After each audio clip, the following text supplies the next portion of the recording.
লঙ্ঘন করে চলেছি। সারা জীবন আল্লাহ রাব্বুল আলামিন আমাদেরকে মেহেরবানি করছেন, অথচ আমরা সারা জীবন আমরা নাফরমানি করে চলেছি। ঠিক না ভাই আমার? আল্লাহ রাব্বুল আলামিনের এই নাফরমানি করা যাবে না। আল্লাহ রাব্বুল আলামিনের হুকুম আহকামকে বাদ দেওয়া যাবে না। আল্লাহ রাব্বুল আলামিনের আইনকে বাদ দেওয়া যাবে না।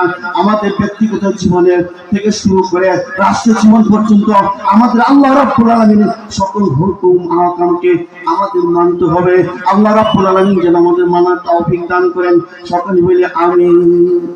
আমার তিনি ভাই পাত্তার মা বোনেরা, সারা জীবন কোরআনের বিরোধিতা করে, হাদিসের বিরোধিতা করে, ঈমান জাতির বিরোধিতা করে, আল্লাহ রাব্বুল আলামিনের বিরোধিতা করেন, এদিক সেদিক করে জীবন কাটিয়ে দিয়ে মৃত্যুর পর বলা হচ্ছে বিসমিল্লাহি ওয়ালা মিল্লাতি রাসূলুল্লাহ, বিসমিল্লাহি ওয়ালা মিল্লাতি রাসূলুল্লাহ।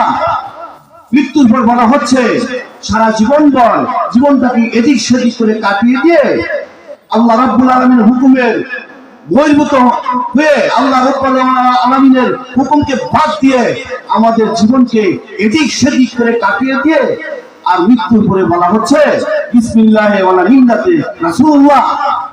আল্লাহ রাসূল সাল্লাল্লাহু আলাইহি ওয়াসাল্লাম কি লাশটিকে রিসিভ করে নিয়ে যাবেন? ব্যাপারটি কি এমন? ব্যাপারটি এমন নয়। আল্লাহ রাসূল সাল্লাল্লাহু আলাইহি ওয়াসাল্লামের বাস্তব জীবনে হাসিল করতে হবে আল্লাহ রাসূল সাল্লাল্লাহু আলাইহি ওয়াসাল্লামের আদর্শকে বাস্তব জীবনে প্রেক্ষাপটে প্রমাণ করিয়ে দেখিয়ে দিতে হবে। তবে সেনা আল্লাহ রাসূল সাল্লাল্লাহু আলাইহি ওয়াসাল্লাম আমাদের লাশটিকে রিসিভ করে নিয়ে যাবে। তাই না ভাইয়ের আমার? ব্যাপারটি এমন না। মৃত্যুর পরে আমরা কোরআন নাযিল করে হুজুরকে দাওয়াত দিয়ে নিয়ে আসছি, হুজুররা তেলাওয়াত করছে, আর মৃত্যুর পরে কোরআন অধ্যয়ন হচ্ছে, তেলাওয়াত হচ্ছে।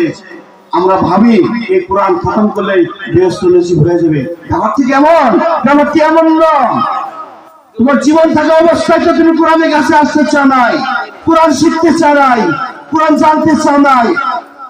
জীবদ্দশায় তুমি কোরআনের হকের কথা বলতে চাও নাই, হকের বিরুদ্ধে অবস্থান করেছ, কোরআনের বিরুদ্ধে কথা বলেছ, হকের বিরুদ্ধে কথা বলেছ, আর মৃত্যুর পরে তোমার এই কোরআন নাজাতের উসিলা করে দিবে। ব্যাপারটি কি এমন? ব্যাপারটি এমন না।